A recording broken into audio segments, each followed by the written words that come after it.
الحمد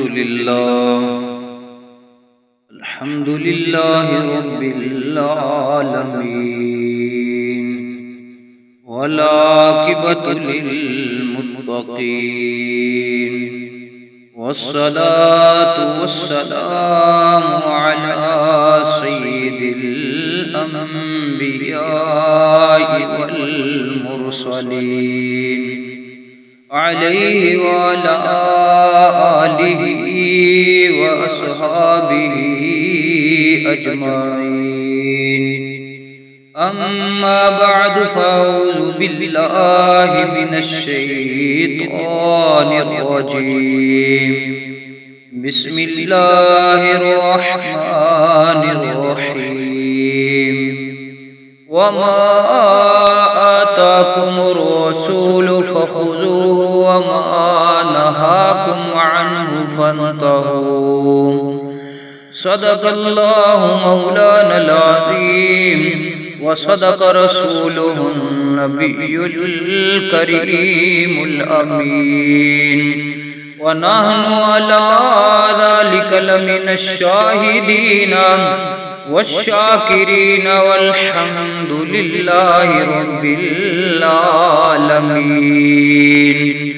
بلغ العلا بکمالہ کشف الدجى بجمالہ حسنت جمیع خصالہ صلوا علیہ وآلہ. یا صاحب الجمال و یا سید البشر من وجهك المنير لقد نور القمر. لا يمكن الثناء كما كان حقه بعد الخدا بزرگ توئی قصہ مختصر. بڑی محبت سے درود پاک پڑھیے.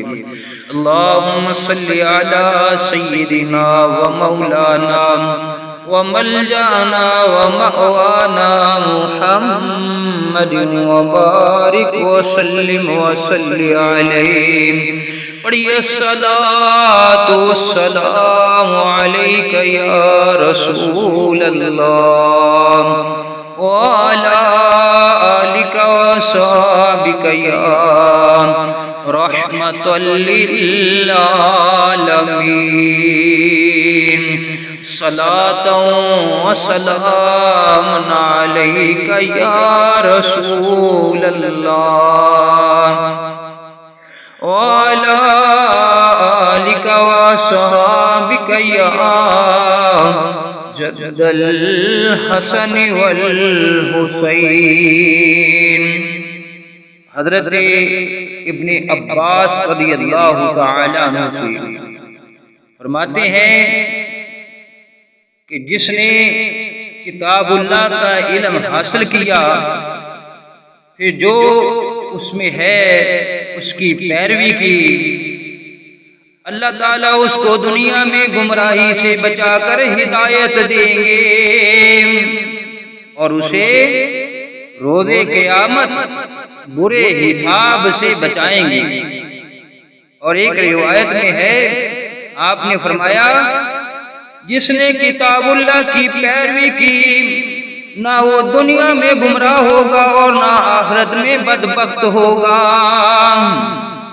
پھر آپ نے یہ آیت تلاوت کہ پس جس نے میری ہدایت کی پیروی کی پس وہ نہ گمراہ ہوگا اور نہ بدبخت ہوگا.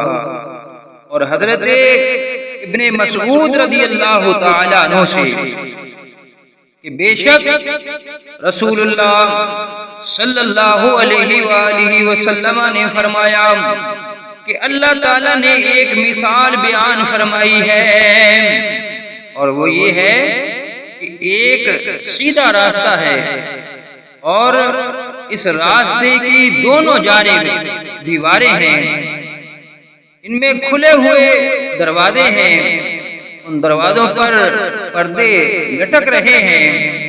اس راستے پر ایک پکارنے والا بھی ہے جو کہتا ہے کہ راستے پر سیدھے چلو اور کجروی ٹیڑھا پن اختیار نہ کرو، اس سے اوپر آگے بھی ایک پکارنے والا ہے کہ جب بھی کوئی ان دروازوں میں سے کوئی دروازہ کھولنا چاہتا ہے تو اسے کہتا ہے کہ تجھ پر افسوس، اسے مت کھولو، اگر تم نے اسے کھولا تو تم اس میں ضرور داخل ہو جاؤ گے۔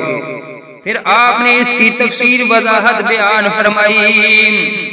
فرمایا کہ راستے سے مراد اسلام ہے اور کھلے ہوئے دروازوں سے مراد اللہ کی طرف سے حرام کردہ چیزیں ہیں، اور جو پردے لٹک رہے ہیں ان سے مراد اللہ کی حدود ہیں، اور راستے پر جو لوگوں کو پکارنے والا کھڑا ہے اس سے مراد قرآن پاک ہے، اور اس سے اوپر آگے جو پکارنے والا ہے اس سے مراد اللہ کی طرف سے ایک نصیحت گوئندہ فرشتہ ہے جو ہر مومن کے دل میں ہوتا ہے۔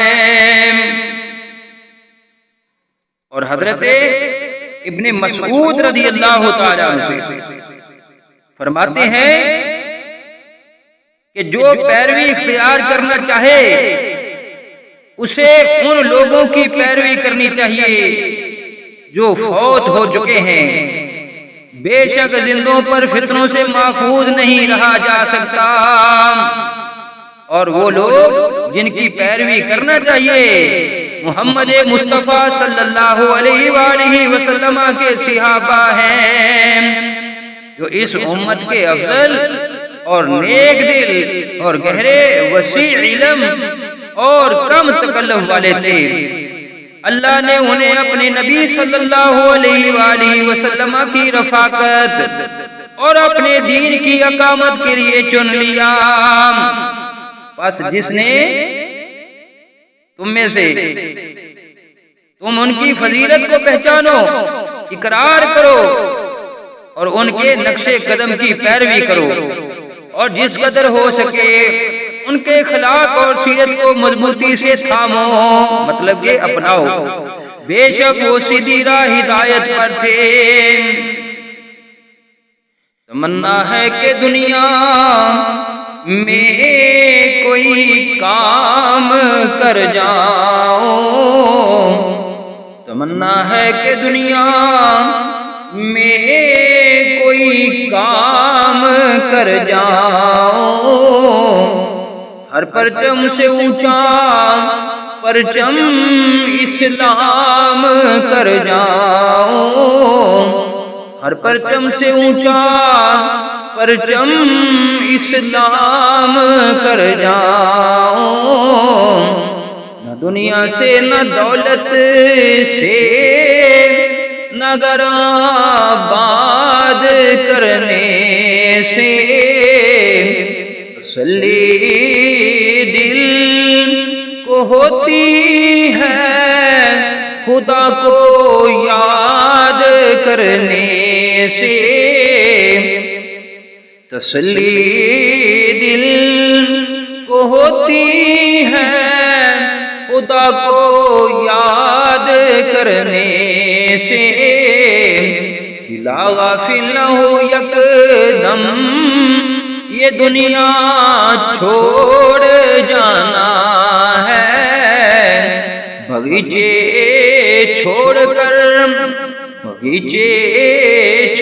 کر خالی قبر اندر سامانا ہے، بغیچے چھوڑ کر خالی قبر اندر سامانا ہے، وہ دہا دے چہرے والیا، واللیل دیاں زلفاں والیا، علم نشرہ دے سینے والیا، تاہاں دی جبی والیا، عرشاں دے لاڑیا سونیا، آرزو ساڈی یہی ہوئے، تمنا ساڈی یہی ہوئی ہے کہ میری آنے والی نسلیں آقا تیرے عشق میں ہی مچلے، میری آنے والی نسلیں آقا تیرے عشق میں ہی مچلے،